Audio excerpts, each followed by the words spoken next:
크신 하나님의 사랑과 은총이 예배 가운데 함께한 우리 모두 위에 임하기를 소망합니다. 함께 기도 올리겠습니다.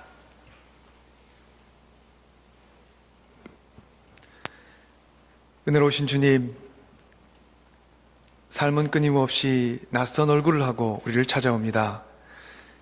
익숙한 삶의 풍경을 원하는 우리의 바람과 달리 낯선 표정으로 찾아와 말을 건네는 삶이라는 숙제 앞에 우리 모두 주눅들지 않고 두려워하지도 말고 담대하게 살아가게 우리 모두를 도와 주옵소서. 두렵고 불안하다 하여 우상에 몸을 맡긴 자로 살지 않게 하시고, 떨리고 염려된다 하여 자꾸만 뒤를 돌아보는 자로 살지 않게 하소서. 주님께서는 늘 낯선 삶의 순간들을 새로움이라는 가능성과 소망으로 옷을 입혀 주셨습니다. 주님의 손길 안에서는 고통조차도 길이 되었습니다. 아픔조차도 새로운 의미로 거듭났습니다. 무의미한 고통이 없음을 알려주셨고 무의미한 아픔 또한 없음을 일러주셨습니다. 이제 새봄을 기다리는 우리 모두에게 사순절이라는 봄을 향한 훈련의 문이 열리고 있습니다. 아직 겨울의 한가운데 있지만 봄은 바로 그 겨울의 한가운데서부터 시작됨을 믿습니다. 언 땅을 뚫고 솟아오르는 새싹과 같이 생명의 봄을 가져다 주실 예수 그리스도의 십자가를 우리 모두 바라봅니다. 산상 변모 주일을 맞아 주님과 함께 언덕에 올랐습니다. 주님, 밝게 빛나는 흰옷을 입고 거룩한 빛 가운데 계신 주님이시여, 이 땅에 낮고 낮은 곳으로 흐르고 또 흘러 온 세상을 겸한 주님의 사랑과 구원의 은혜로 채워 주옵소서. 주님의 말씀이 이루어주는 은총의 숲에 이 아침 우리 모두 모여 앉았습니다. 우리 마음의 심지를 주님 말씀 안에 깊게 받고 말씀에 사로잡힌 자 되어 세상 살아가게 하옵소서. 예수 그리스도 이름으로 주님께 기도 올리옵나이다. 아멘.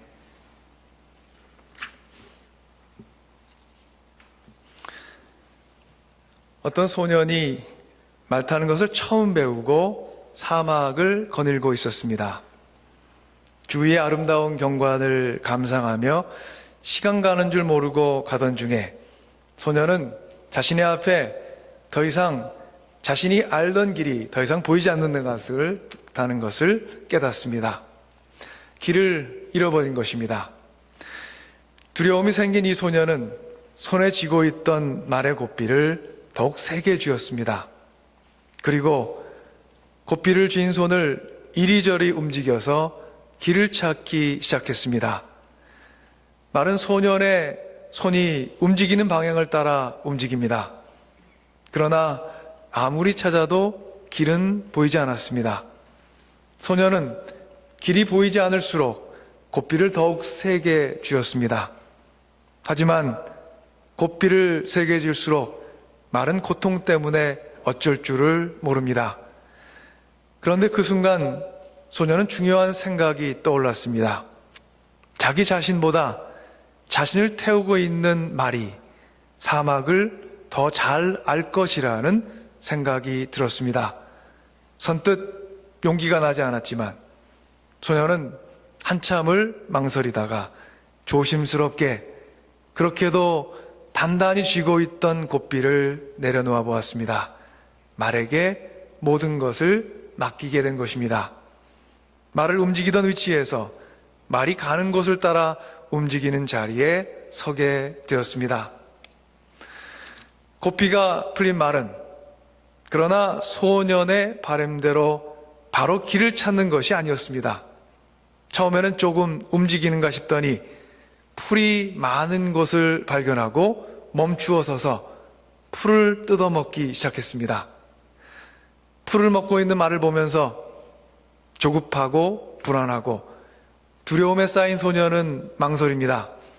말이 길을 혹시 모르는 것은 아닌지, 이렇게 한없이 지체하다가 날이 저물면 그 다음에는 또 어떻게 해야 되는지, 그러니 차라리 놓았던 고삐를 다시 잡아야 하는 것은 아닌지 온갖 고민과 걱정 속에 고삐를 다시 쥐고 싶은 충동을 소녀는 가까스로 접습니다. 마침내 풀을 배부르게 먹은 말이 자신의 고삐가 여전히 풀려 있음을 확인하자 서서히 움직이기 시작했습니다. 잠시 후에 걸음이 조금 빨라졌습니다. 그래도 고삐에서 아무런 신호가 느껴지지 않자 말은 그제서야 달리기 시작합니다.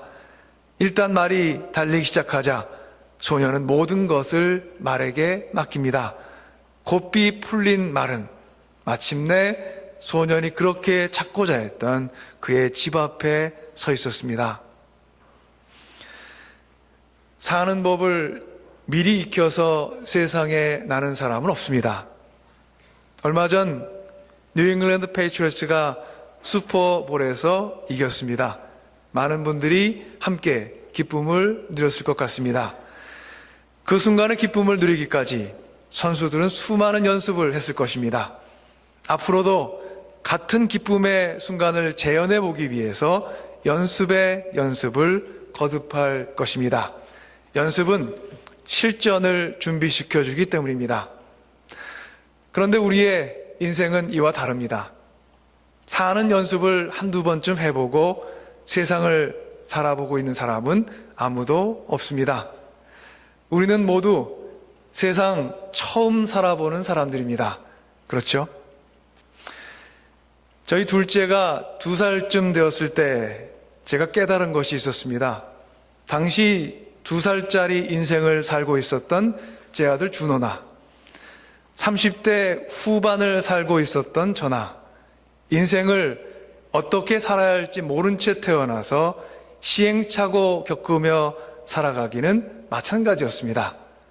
그로부터 한참이 지난 지금 다시 깨닫습니다.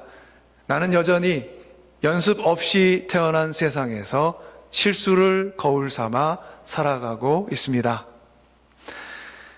그런데도 흥미로운 것은 전혀 낯설고 누구에게나 늘 새롭게 느껴지는 인생을 살아가면서 우리는 우리 인생의 고삐를 너무도 단단히 쥐고서 세상을 살려고 한다는 것입니다. 세상에 나와 있는 인생의 지혜를 가르치는 책의 대부분은 어떻게 하면 우리가 우리 인생의 고삐를 놓치지 않고 단단히 쥐고 우리가 가고자 하는 방향으로 갈 수 있을지에 관한 것입니다. 그런데 위험한 것은 단단히 쥐는 법은 강조하는데 어느 방향이 옳은지에 대해서는 다양한 가르침이 이 세상에 존재한다는 사실입니다. 그래서 우리는 어느 방향이 참된 방향인지 때로는 확신하지 못하면서 고삐를 단단히 쥐려고만 하는 그런 인생을 살고 있는 셈입니다. 애굽 땅에서 학대받고 고난당하던 이스라엘을 하나님께서는 바다 가운데 길을 내셔서 약속의 땅을 향한 여정을 시작해 하셨습니다. 그들을 뒤쫓아 바다를 건너던 이집트의 말과 군사들은 하나님의 권능 앞에 무릎 꿇고 무너집니다. 그런데 이런 커다란 승전 후에 이스라엘이 자신들을 구하신 하나님의 손에 이끌려 도착한 곳은 다름 아닌 메마른 광야, 사막이었습니다. 사람이 광야에 서면 맨 처음 우리 마음속에 떠오르는 것, 그것을 대면해야 되는데 그것은 바로 두려움이요 막막함이요 우리 자신을 향한 연약함입니다. 광야에서는 평소에 살면서 신경 쓰지 않던 아주 작은 일까지도 위협을 받습니다. 먹고 마시는 것, 잠잘 곳, 입을 것, 의식주의 삶이 위기에 놓이게 되는 것입니다. 하나님께서는 왜 이스라엘을 광야로 인도하셨습니까? 하나님께 인생의 고삐를 막히는 법을 연습시키려고 한 것입니다. 하나님께서는 바다를 가른 기적으로 이스라엘에게 하나님께서만이 그들의 인생의 권능자요 주관자이심을 확인시키셨는데도 그들은 그 사실을 등지고 자신들의 인생의 고삐를 자신들이 단단히 쥐고자 합니다. 그들은 두려웠기 때문입니다. 눈앞에 펼쳐진 광야가 막막하고 두려웠기에 자신이 잡고 있었던 고삐를 더욱더 세게 쥐려 했던 그 소년처럼 이스라엘은 두려워서 자신의 인생을 하나님께 온전히 의탁하지 못했습니다. 길이 없는 곳에서 길을 찾고자 하는 의지만 앞세울 때 우리는 결국 잘못된 길로 성급히 접어들 가능성이 많습니다. 이스라엘이 그랬습니다. 그들이 자신들의 의지로 고삐를 당겨서 잃은 곳이 과연 어디입니까? 오늘 나눈 말씀의 다음 절인 이사야서 43장 22절 말씀 이하에서 하나님께서 이렇게 말씀하셨습니다. 야곱아, 너는 나를 부르지 않았다.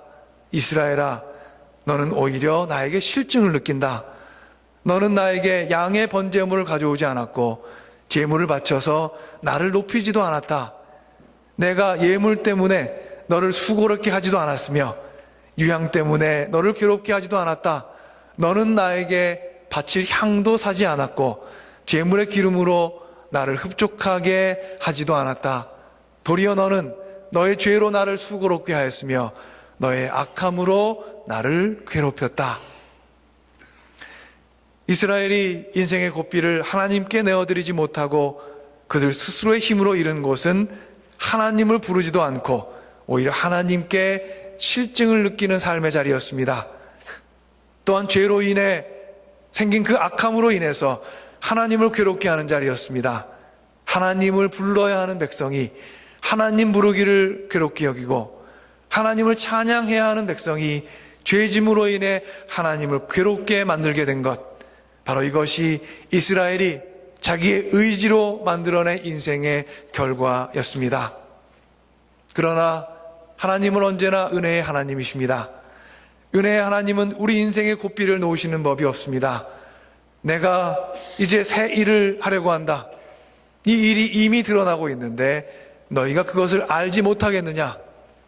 이 말씀이 제 하고 싶은 대로 행하다가 죄에 이른 이스라엘을 향한 하나님의 불변하는 마음입니다. 우리의 지난 삶이 비록 아름답다 하지 못할지라도 내 인생 향한 새로운 계획을 준비하고 있으니 옛 일을 잊고 새 인생을 그 기회를 얻으라고 하시는 은혜의 하나님이 우리의 참된 주인이신 우리 인생의 고삐를 쥐고 계시는 하나님이십니다. 사랑하는 주님의 자매 형제 여러분, 여러분 인생의 고삐를 누가 쥐고 있습니까? 여러분 자신입니까? 아니면 하나님이십니까? 여러분 인생에 길을 찾을 수 없는 광야가 가로막고 있습니까? 그래서 두려우십니까? 두려울수록 고삐를 세게 당기지 마시고 두려우니까 그 고삐를 놓으시기 바랍니다. 우리 인생의 많은 문제는 이것을 하지 못하기 때문에 더욱 커집니다. 두렵기에 보다 더 큰 손에 그 해결책을 찾고자 합니다. 나의 경험을 총동원하게 되고 남의 경험과 힘에서 길을 찾아보고자 합니다. 인간적인 기준으로 해결 방안들을 찾고자 하는 것입니다. 두렵기에. 그래서 보다 물질적이고 세상적인 해결 방안에 연연합니다. 그러나 광야 같은 인생, 그 길 없는 땅 위에서 우리를 안전하게 인도하실 분은 오직 여호와 하나님이십니다. 길 없는 곳에서 길을 찾는 것이 우리 인생입니다. 하나님과 함께하지 않는 그 인생은 아무리 준비를 하고 많이 준비를 하고 길을 떠나도 모르는 길 앞에서 자꾸만 길을 잃습니다. 그러나 하나님과 함께하는 인생은 길 없는 광야에 서더라도 길을 잃지 않습니다. 하나님과 동행하는 삶이 바로 그 삶의 모든 곳이 바로 길이기 때문입니다. 바른 길을 찾아 방황하지 말고 하나님과 동행하는 삶이 곧 바른 길임을 고백하는 삶을 살아가기를 소망합니다. 하나님과 동행하는 발걸음이 닿는 모든 땅이 복의 길입니다. 우리가 두려움을 떨쳐내고 우리 인생을 하나님께 맡길 때 하나님께서는 우리를 안전한 곳으로 인도하십니다. 이 세상에 안전한 곳과 위험한 곳이 따로 있는 것이 아닙니다. 여호와 하나님께서 함께하는 곳이 안전한 곳이요, 그렇지 못한 곳이 위험한 곳입니다. 보라, 내가 새 일을 행하리니 이제 반드시 나타날 것이라. 이 말씀은 내 인생의 고삐를 쥐고 있는 손을 펴고 하나님께 인생을 맡기는 사람들의 것입니다. 오늘 함께 묵상한 누가복음 말씀에서 변화산에 오른 예수님의 제자들 베드로와 요한과 야고보를 만납니다. 그들은 산 위에서 새로운 빛을 보았습니다. 산 위에서 빛이 나타나리라고 그들은 생각하지 못했을 것입니다. 베드로가 말합니다. 선생님, 우리가 여기서 지내는 것이 좋겠습니다. 우리가 초막셋을 지어서 하나에는 선생님을, 하나에는 모세를, 하나에는 엘리야를 모시겠습니다. 내려올 것을 염두에 두고 오른 산 위에 베드로는 머물겠다고 말합니다. 산 위에 그가 머물고 싶은 자리가 있을 것이라 기대하며 베드로가 산을 올랐을 리는 없습니다. 그런데 그가 초막셋을 짓고 자신이 본 곳에 계속 머물러 있기를 원했습니다. 길 없는 곳에 길이 나타난 것입니다. 길이라 여기지 않았던 곳에 올라 새로운 길을 보게 되었습니다.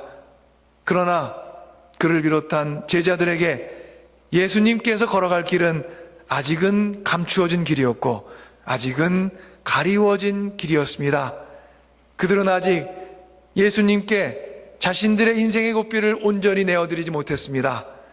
예수님께서 걸어가신 길은 십자가의 길이었습니다. 그 길이 참길이었음을 그들은 아직 깨닫지 못합니다. 산 위에서 예수님의 얼굴이 환하게 빛나고 그 옷 또한 눈부시게 희어지고 빛이 났습니다. 그러나 이 빛이 십자가의 고난과 수모와 고통과 죽음 뒤에 찾아올 부활의 빛이었음을 제자들은 헤아리지 못했습니다. 십자가를 향해 그리스도께서 걸어가고 계셨음과 그 십자가가 바로 참된 길이었음을 아직 깨닫지 못했던 제자들, 예수께서는 그들을 끝까지 새 길로 인도하셨습니다. 길 없는 곳에서 길을 찾아주시며 그들의 동행을 마다하지 않으시는 주님께서 우리를 또한 이 아침 부르십니다. 보라, 내가 이제 새 일을 행하려고 한다.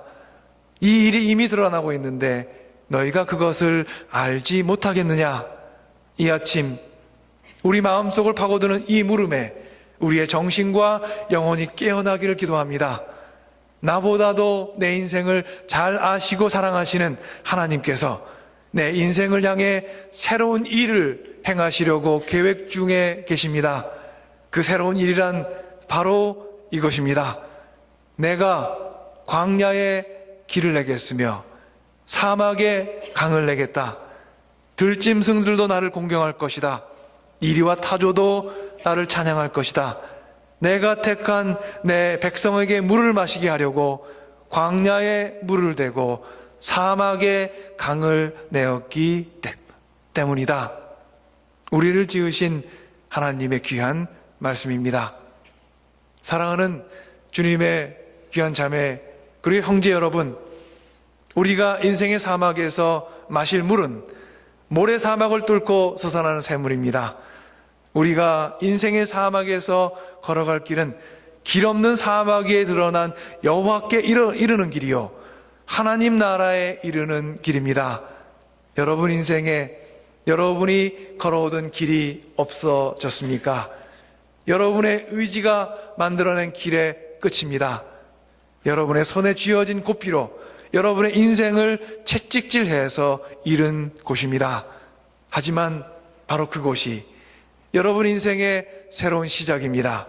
그 자리에서 광야에 길을 내고 사막 가운데 강을 만드는 여호와 하나님을 마침내 찾으시고 바라보시는 여러분들 되시기를 주님의 이름으로 간절히 축원합니다.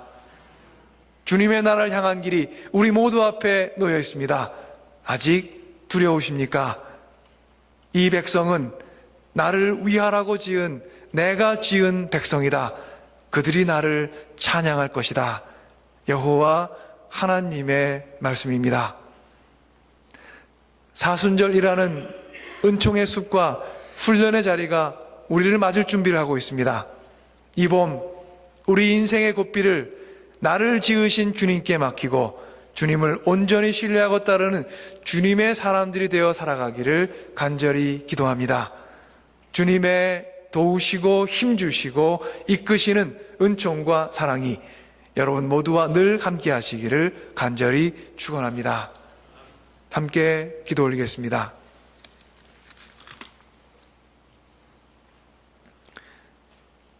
사랑과 은혜의 주님, 불확실성을 특징으로 하는 인생길에서 성급히 확실한 것을 찾다 보니 우리의 마음이 헛된 것을 자꾸만 의지하며 살아왔습니다. 흩어지는 것, 사라지는 것을 두려워하여 바벨탑을 쌓아 올리는 것이 인간의 본성이거늘 주님, 욕망에게 인생의 고삐를 넘겨주고 살아가지 않게 저희 모두를 도와주옵소서. 내 손을 비우면 주님께서 새로이 싱싱한 생명을 우리 빈손에 채워주심을 기억하게 하셔서 지으신 대로 살면 될 인생, 자꾸만 지으신 것에 무언가를 보태며 살려 하지 않게 하옵소서. 사막의 모래 위에 길을 표시하려는 어리석음보다 그저 주님께 내어 맡기고 가고 또 나아가는 인생 우리 모두 살아가게 하옵소서. 예수 그리스도 이름으로 주님께 기도드립니다. 아멘.